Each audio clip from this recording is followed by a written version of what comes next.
When we step through the gateway of the atom, we are in a world which our senses cannot experience.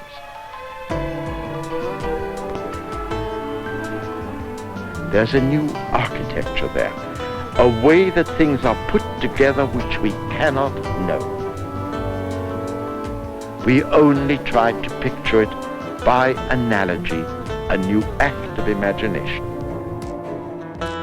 Saludos, soy Gretchen Díaz Muñoz y les recibo con mucha alegría a la Fórmula STEAM.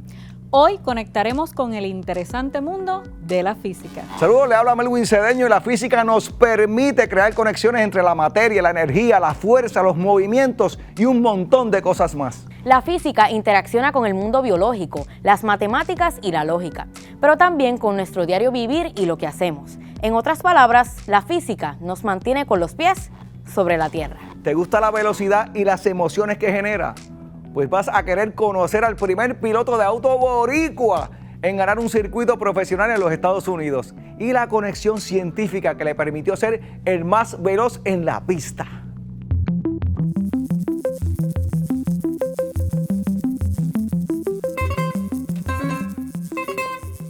Un circuito se define como un recorrido cerrado que vuelve a su punto de partida.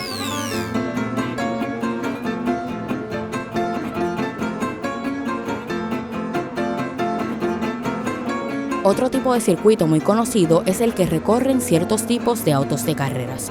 Estos carros llaman la atención por sus colores, formas y sus velocidades extremas. Sin embargo, pocos conocen los detalles de cómo se logra el éxito en la pista. Conversamos con Brian Ortiz Soto, un joven de Bayamón, Puerto Rico, que se ha destacado en prestigiosos circuitos como piloto profesional de autos de carreras. Brian, ¿qué estudiaste? Comencé en Puerto Rico en lo que es la administración de empresas y luego tuve que irme a Estados Unidos para continuar las carreras, pero a la misma vez continuar estudiando, eso que terminé negocios internacionales en Estados Unidos y luego continué estudiando y terminé mi maestría en administración de hospitales y servicios de salud. ¿Y entonces qué tiene que ver esto con, la administración de empresas con las corridas de carro? De las oportunidades que puedan brindarse por talento, que vengan algún equipo, te contrate, esto y lo otro, eso va a ser mínimo. La mayoría de las oportunidades van a venir a base de tú poder conseguir auspicios, conseguir fondos para poder costear este deporte.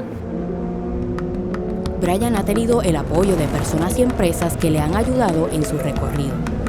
A Brian le gustaron las carreras de autos desde muy joven y con el pasar del tiempo pasó de ser un gusto a ser una gran oportunidad profesional. He sido bien afortunado de correr no solo en Puerto Rico, correr en Estados Unidos, correr en series bien prestigiosas como lo que es NASCAR. O sea, he corrido para muchísimas otras marcas muy buenas también, categorías bien competitivas. Puertorriqueños me ayudaron muchísimo, no solo para comenzar, sino luego para, yo le digo, la segunda fase de mi carrera, que fue cuando se acabaron las oportunidades en Estados Unidos.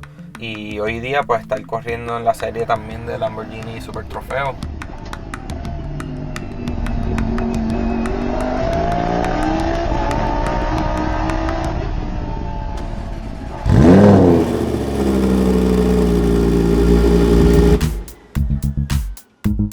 Tipo de carrera, cuando hablo de circuitos, no son, por ejemplo, óvalos como lo que es NASCAR. Aquí estamos hablando de que hay curvas izquierdas y curvas derechas. Todas las pistas son distintos, o sea, pueden medir 1.5 millas de largo, otras pueden medir 4.7 millas. Las prácticas son tiempo libre, tienen esos 30 minutos para hacer los cambios necesarios. Entre cada una de las prácticas nosotros normalmente sacamos data del carro para la próxima práctica e ir mejorando el carro para lo que es la calificatoria. Ahí es donde realmente uno va a saber la posición para la carrera. Soy el tiempo número 4 más rápido de overall, pues para mi carrera yo salgo en la posición 4.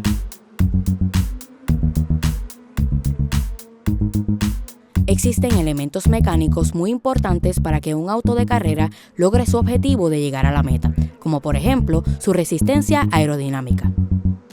La resistencia aerodinámica es una fuerza contraria al movimiento que sufre el objeto a través del aire. Esta resistencia hace que el vehículo vaya más lento y gaste más combustible. Sin embargo, el diseño aerodinámico de los autos de carrera busca minimizar esa resistencia. Los autos de carrera tienden a ser pequeños, achatados y redondeados. Además, están más pegados del suelo y cuentan con estructuras llamadas spoilers o alerones, que cortan el aire cuando están en movimiento. Si yo salgo cuarto, yo voy a ver el 1 ahí. Yo necesito pasar lo más que pueda. Por ejemplo, en la última carrera, del 1 al número 12, no había ni un segundo de diferencia en términos de tiempo. O sea que el margen de diferencia entre un carro y otro es bien poco. Ya uno está frenando casi en el mismo punto, acelera casi en el mismo punto. O sea que hay que tratar de que el frente haga algún error. Hay que tratar de uno como piloto manejar las gomas o tratar de que se gasten lo menos posible para que ya al final de la carrera, pues si yo conserve mejor la goma, voy a tener un mejor carro al final y ahí es que uno pudiera hacer los pases. Uno como piloto tiene que estar pensando constantemente en los cambios de la pista porque la temperatura cambia. Va cambiando muchísimo el ambiente de la pista, al igual que el carro sigue cambiando. Esto es un deporte que, como mencioné, no solo depende del talento, depende de las oportunidades que te den, depende de que tengas una buena carrera, que no pase nada. Aquí hay millones de piezas que se pueden dañar y te puede dañar la carrera. We'll see if the aggressive goes up. Yes, it does. Ortiz is going to go now over. Brian Ortiz made contact with Kenton Cook. Esto que no solo es talento, es tener suerte, es tener gente que te da oportunidades para probarte, tener auspiciadores. En mi caso, yo seguí preparándome siempre. Mi plan A era el trabajo, era un negocio, era educación. Y el plan B eran las carreras. Ahora mismo tengo A y B corriendo. Gracias a Dios este año llevamos 6 carreras y de esos 6 hemos ganado 4. Así que nos quedan 6 más.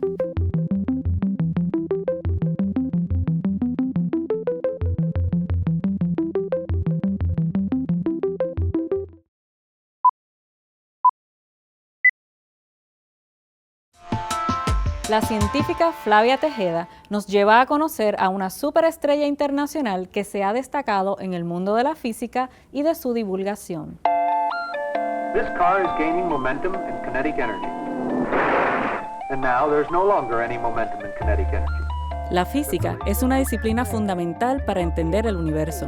What happens to electrons when they are acted on by electrical forces and magnetic forces? Comprender la materia, el espacio, el tiempo y la energía es motivo de discusión entre físicos para descifrar los fenómenos a nuestro I've made alrededor. it look as if I were going to write a definition of time.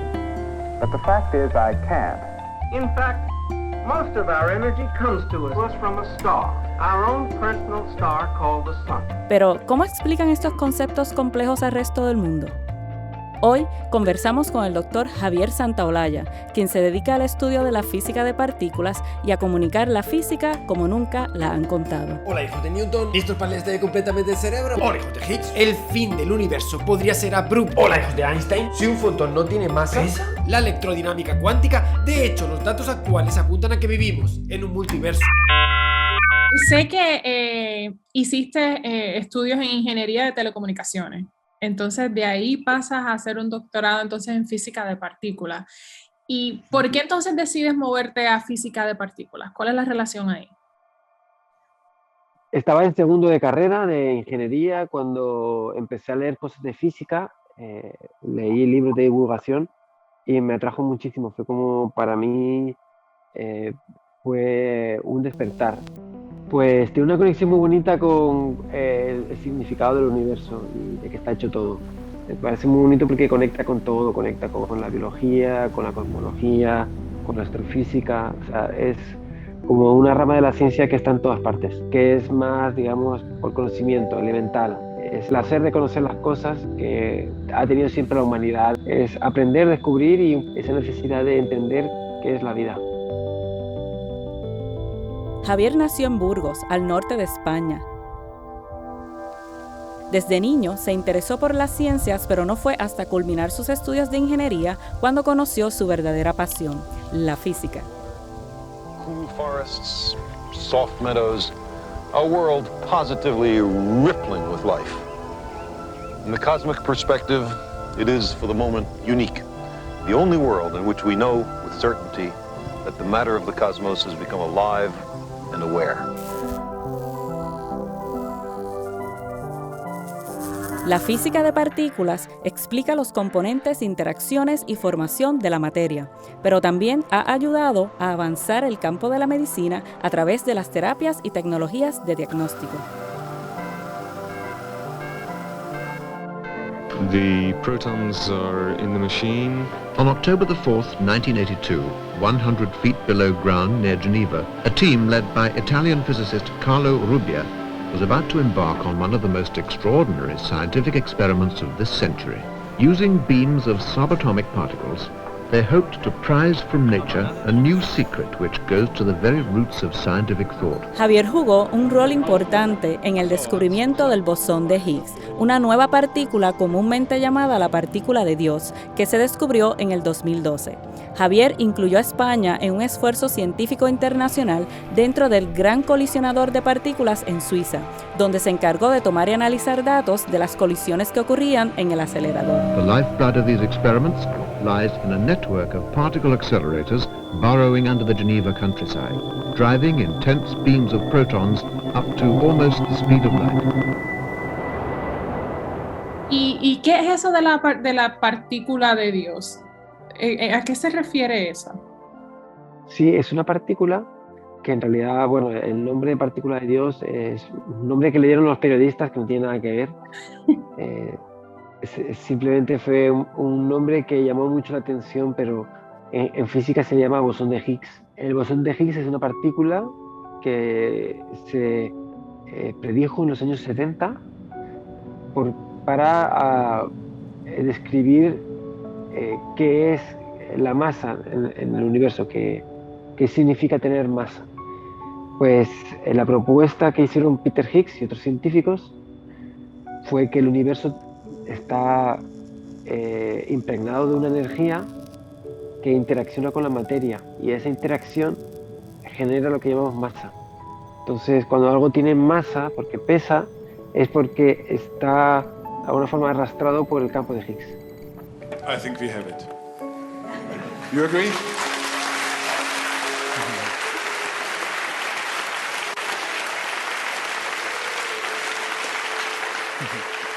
Sí, pues fue un periodo muy bonito e inolvidable de mi vida, porque yo empecé en físicas muy enfocado en poder trabajar en un proyecto así. Cuando yo oí hablar de este proyecto fue como, pues yo quiero trabajar ahí. El esfuerzo mereció la pena cuando llegué allí y descubrí lo que es trabajar en un experimento internacional con tanta gente tan inteligente. Pues eso, pues con los mejores profesionales del mundo se aprende una barbaridad. Javier, que no se conformaba con su trabajo como físico experimental, fue parte de un grupo de científicos guías que explicaban al público lo que estaban haciendo allí. Y esa fue una experiencia realmente en temas de comunicación, fue intensa, porque yo nunca había hablado para nadie y tener que venía gente de todas partes del mundo muy interesada, era un reto.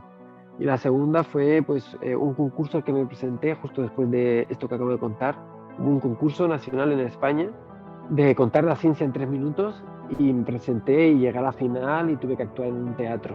Esa experiencia marcó un antes y un después.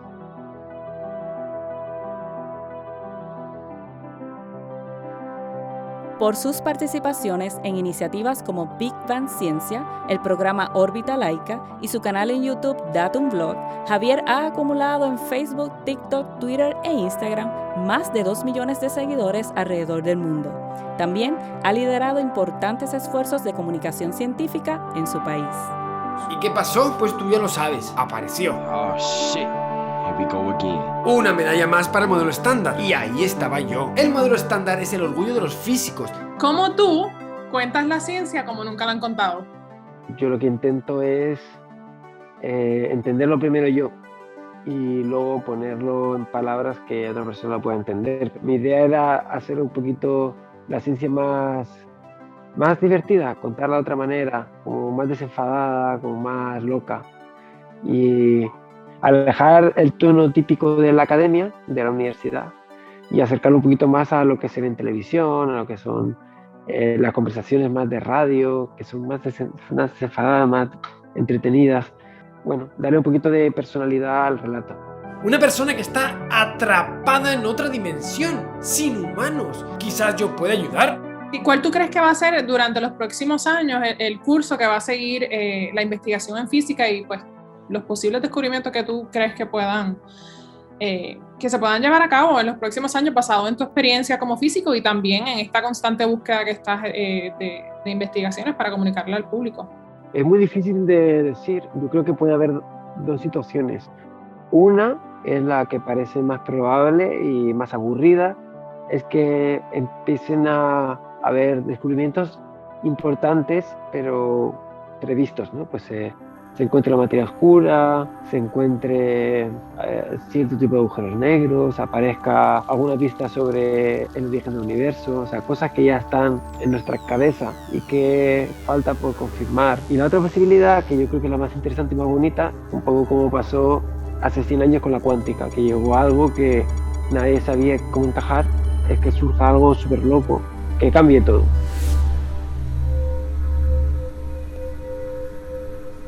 ¿Y qué le espera a Javier? Quizás llenar una de las 4 vacantes para astronauta de la Agencia Espacial Europea, una oportunidad que solo se presenta cada 10 años.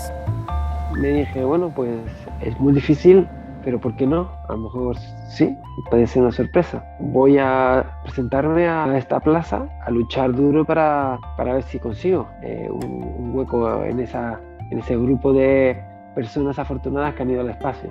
Ojalá que cumpla su sueño, porque Javier es un científico muy tenaz y un comunicador extraordinario. Por eso es una gran superestrella.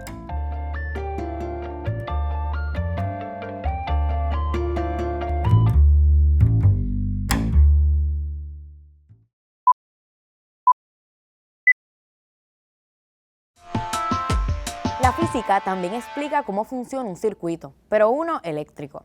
Y además explica su conexión con un nuevo dispositivo de diagnóstico de cáncer que ha sido desarrollado en Puerto Rico. No te pierdas esta historia. Algunas veces una célula se vuelve anormal y continúa dividiéndose sin obedecer el código original DNA. No sabemos qué impulsa este curso de ilimitado desarrollo sin rumbo. El resultado puede ser la formación de un tumor que a veces se torna en la enfermedad denominada cáncer. Igual que la vida iniciada por una célula, la vida puede ser amenazada por una célula. En Puerto Rico, de todos los cánceres ginecológicos diagnosticados, cerca de un 92% fueron el cáncer del endometrio y del útero. Según la Asociación Americana del Cáncer de Puerto Rico, entre el año 2009 al 2013, un 4.2% del total de las muertes en mujeres se debió al cáncer uterino. This diagram shows a typical mammalian reproductive tract. The uterus is represented here as a two-horned organ as in the rabbit and in the farm animal.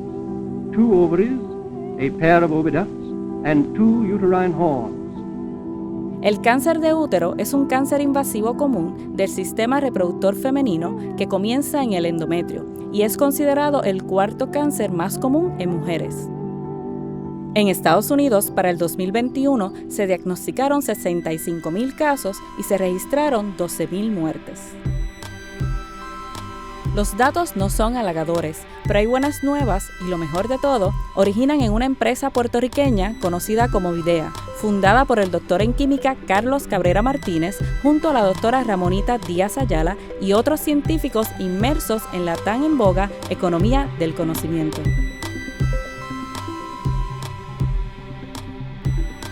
¿Por qué, verdad? Entre tantos tipos de cáncer que existen, Videa se está enfocando en lo que es el cáncer de útero?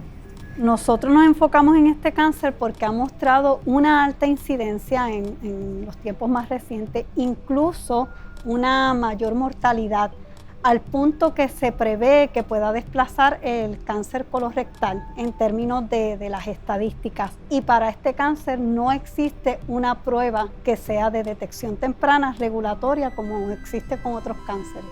Cancer begins as a departure from normal cell growth that is harmful and unceasing. The rapidly growing abnormal cells usually differ sufficiently from normal ones to be recognizable under the microscope. Once cancerous cells appear, they soon develop into a clump of tissue that lives at the expense of the entire body. In hospitals and elsewhere, progress is being made in the diagnosis and treatment of cancer. Estos científicos se han dado a la tarea de inventar un dispositivo biosensor. Un biosensor detecta sustancias químicas con un componente biológico a través de un detector.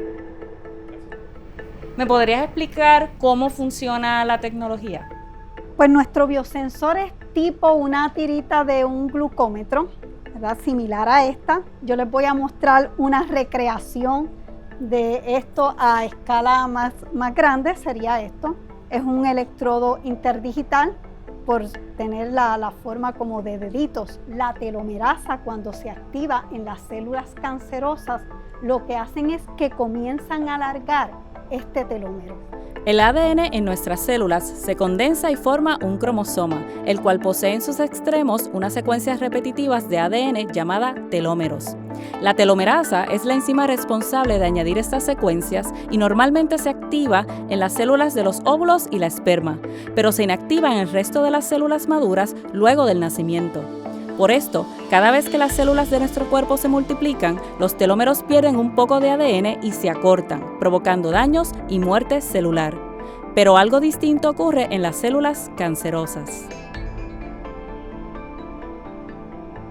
Cuando están las células cancerosas, comienza a alargar ese telómero, evitando que la célula llegue a muerte celular. Entonces lo que llamamos es que se consigue la inmortalización de las células, pero en el caso es negativo, ¿verdad? Porque se forman los tumores. Videa utiliza una técnica electroquímica que a la vez implementa elementos biológicos. ¿Cómo sería que llevaríamos esto a lo que es la práctica médica? Pues el ideal de esta tecnología es que esté al alcance de un médico, de un ginecólogo. Él tomaría una muestra del tejido del útero y esa muestra pues se pondría prácticamente sobre la superficie del electrodo que vimos y entonces a través de un dispositivo se mediría esos cambios en corriente que estuvimos hablando y eso le daría un indicativo de si la muestra pues es cancerosa o no es cancerosa, de manera que el médico tenga un resultado prácticamente al momento y se pueda tomar acción rápidamente con el paciente. Este equipo nos va a permitir mantener la muestra a una temperatura de 37 grados, que es la temperatura del cuerpo humano. Entonces los resultados se reflejan en la computadora. En el proceso de la preparación de los electrodos es importante tener un electrodo limpio. Entonces se lleva a cabo una limpieza electroquímica. Por acá podemos ver el electrodo sucio antes de la limpieza y acá podemos ver el electrodo limpio. Podemos ver la diferencia entre las modificaciones. En rojo se ve el electrodo sin modificar y en azul se ve el electrodo modificado. Podemos ver en estos resultados que según la telomerasa va alargando, el semicírculo se va agrandando, va creciendo. Videa y su biosensor son un magnífico ejemplo de la relación entre la ciencia y la llamada economía del conocimiento, que fomenta una nueva visión sobre la ciencia donde sus hacedores pueden crear productos, compañías o tecnologías que favorezcan la calidad de vida y salud de nuestras sociedades. No individual is alone in the fight against cancer. Research workers are finding and reporting more and more facts. Cuando creamos un circuito eléctrico, podemos ver cómo funciona el flujo continuo de la electricidad. ¿Sabes cuáles son los componentes de un circuito para transportar corriente? ¡Ah, no! Pues quédate para que veas el STEAM Lab. Mira, vamos a hacer una actividad súper sencilla que todos los televidentes pueden hacer en sus casas. Vamos a hacer una tarjeta de circuito. Hay circuitos en todas partes, ¿no? En todas partes, todo lo que tenga flujo de electricidad para prender una bombilla, prender un motor. Los materiales sencillos, tenemos una tarjeta borrador o un scratch paper en inglés, un palito de madera. Estos son como los que se usan para los pinchos. Exacto. ¿Okay? Aquí tenemos una bombilla LED de 3 voltios, una batería de 3 voltios y cinta adhesiva de cobre. ¿Por qué cobre? Pues el cobre es un metal que ayuda de forma eficiente a transmitir esa energía a través de las casas, de los edificios. O sea que es un metal que es conductor. Exacto, un buen conductor de electricidad. Ok, ¿y cómo vamos a hacer ese circuito? Pues mira, pues primero vamos a empezar con el papel de traza o scratch paper. pueden usar el palo de madera para hacer un diseño. Yo me adelanté un poquito, hice un orificio con el palito de madera para poder mover y insertar la bombilla. Ok. Viramos el papel y entonces, esto es cinta adhesiva, es como un tape en inglés de cobre, lo que podemos ir picando. Sí, puede ser. ¿En qué te puedo ayudar? Seguro que sí. Ir picándolo por ahí y entonces, la bombilla LED hay que verificar cuáles son los polos positivos y negativos. Podemos localizar la bombilla y insertarla en el hueco, en el orificio del papel y estirar las patitas. Para. La parte de la bombilla va al frente. Exacto. Donde está el dibujo. Okay. Y las patitas hacia atrás. Y aquí estira las patitas. Entonces, muchas gracias. Y empezamos a poner el tape de cobre. Lo ponemos de esta manera y pegarlo bien para que no se pierda ningún tipo de energía. Para que toda esa energía se conduzca y pueda atravesar todo el sistema de circuito. Esto no es peligroso, ¿verdad? No, no es peligroso. 3 voltios es una manera segura, un voltaje seguro para hasta para niños, para estar trabajando con este tipo de circuitos. Ahora bien, los de la casa, pues sí, hay que tener cautela, porque ya es un voltaje mucho más alto y hay que tener precaución. Normalmente ellos tienen aislantes para proteger a las personas. Muy bien. Entonces, aquí vamos localizando aquí el palito y lo vamos a ir poniéndolo encima. O sea que del tiene tape. que quedar encima del tape porque ese es el tape que conduce la electricidad. Exacto. Entonces ponemos la batería aquí encima. Vamos a cubrir esa patita. Por aquí. Y con la uñita se va pegando. Esto. Ahí. ¿Necesitas algún otro? Estamos bien.